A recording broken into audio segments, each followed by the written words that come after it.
కృప నిత్య జీవము, నీ కృప వివరింప నా తరమా యేసయ్యా.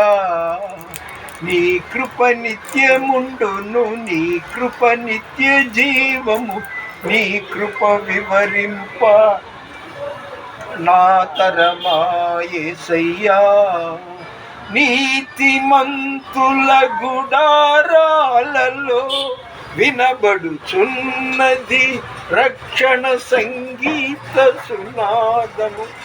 దేవునికి ప్రియమైన వారులారా, చాలామంది క్రైస్తవులు ఏమి చేయాలో ఏది చేయకూడదో పాత క్రైస్తవులే. ఒక చోట నేను ఫంక్షన్కి వెళ్ళాను. అక్కడ ఒక దైవ సేవకుడు వాళ్ళ పిల్లలు, మా డాడీ నువ్వు ముందు తిని నేను ఇక్కడ వచ్చిన వాళ్ళకి వడ్డిస్తాను అంటే, లేదమ్మా తినేసి వచ్చానని కూతురుతో చెప్పేది. నా మీద ఒట్టేయని ఇలా తల చూపించింది. ఏమ్మా దేవుడి తోడు, ఆకాశం తోడు, భూమి తోడు అని తల మీద ఒట్టేసి చెప్పడం, ఒక ఎంట్రుని తెల్లగానైనా నల్లగానే కానీ మనం చేయలేము కదా. తల మీద ఒట్టేసి చెప్పమని అన్నం తగుద్దా? అదేవిధంగా మరొక చోట ఏదో సందర్భంలో ఒకతను, మాస్టర్ గారు మీతో నేను ఫోటో దిగుతాను అంటే, వాళ్ళ తల్లి, చల్లని తల్లి, ఆమె అంటుంది, అరే వద్దు, నువ్వు అసలు గ్లామర్గా ఉంటావు అని చాలామంది అంటారు. డాక్టర్ చదువుతున్నావు, దిష్టి తగులుద్ది. వీడియో చూసిన వాళ్ళ దిష్టి అంట ఆ బాబుకి, అంటే డాక్టర్ చదువుకున్న బాబుకి తగులుద్దంట. అంటే అమ్మ మీరు మొదటి నుండి క్రైస్తవులే, ఈ మధ్య బ్యాప్టిజం తీసుకున్నారా అన్న. అదేంటి అంటే, లేకపోతే ఏంటి, మనం మన దేవుడిని ఏమంటాం, యేసు అంటాం. యేసు అంటే ఏంటి, రక్షకుడు. అదేవిధంగా ఇంగ్లీష్లో ఆయన ఏమంటారు, జీసస్ అంటే సేవియర్. అన్నీ తెలిసి కూడా పిల్లోడికి దిష్టి తగులుద్ది. ఏంటి ఇదేనా మీ చర్చలో మీకు ప్రకటించేది?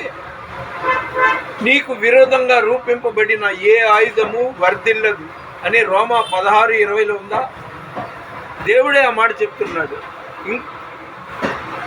అది వేరే చోట సమాధానకర్త అయిన దేవుడు సాతానును మీ కాళ్ళ క్రింద శీఘ్రముగా చితగదొక్కించునని వాక్యం ఉంది కదా. దిష్టి అంటే ఏంటి, దిష్టి. అందుకని దాన్ని దేవుడు డిలైట్ చేసేస్తాడు. అదేవిధంగా నీకు విరోధంగా రూపింపబడిన ఏ ఆయుధము వర్ధిల్లదు అని వాక్యం ఉంది.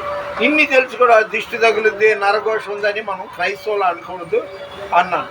అంటే నిన్ను ఎవరైనా ఏదైనా అంటే యేసు ప్రభు యొక్క కనుగుడ్డుని ముట్టినట్టు. ముగించేస్తున్నా. నిన్ను ముట్టినవాడు నా కంటి పాపను,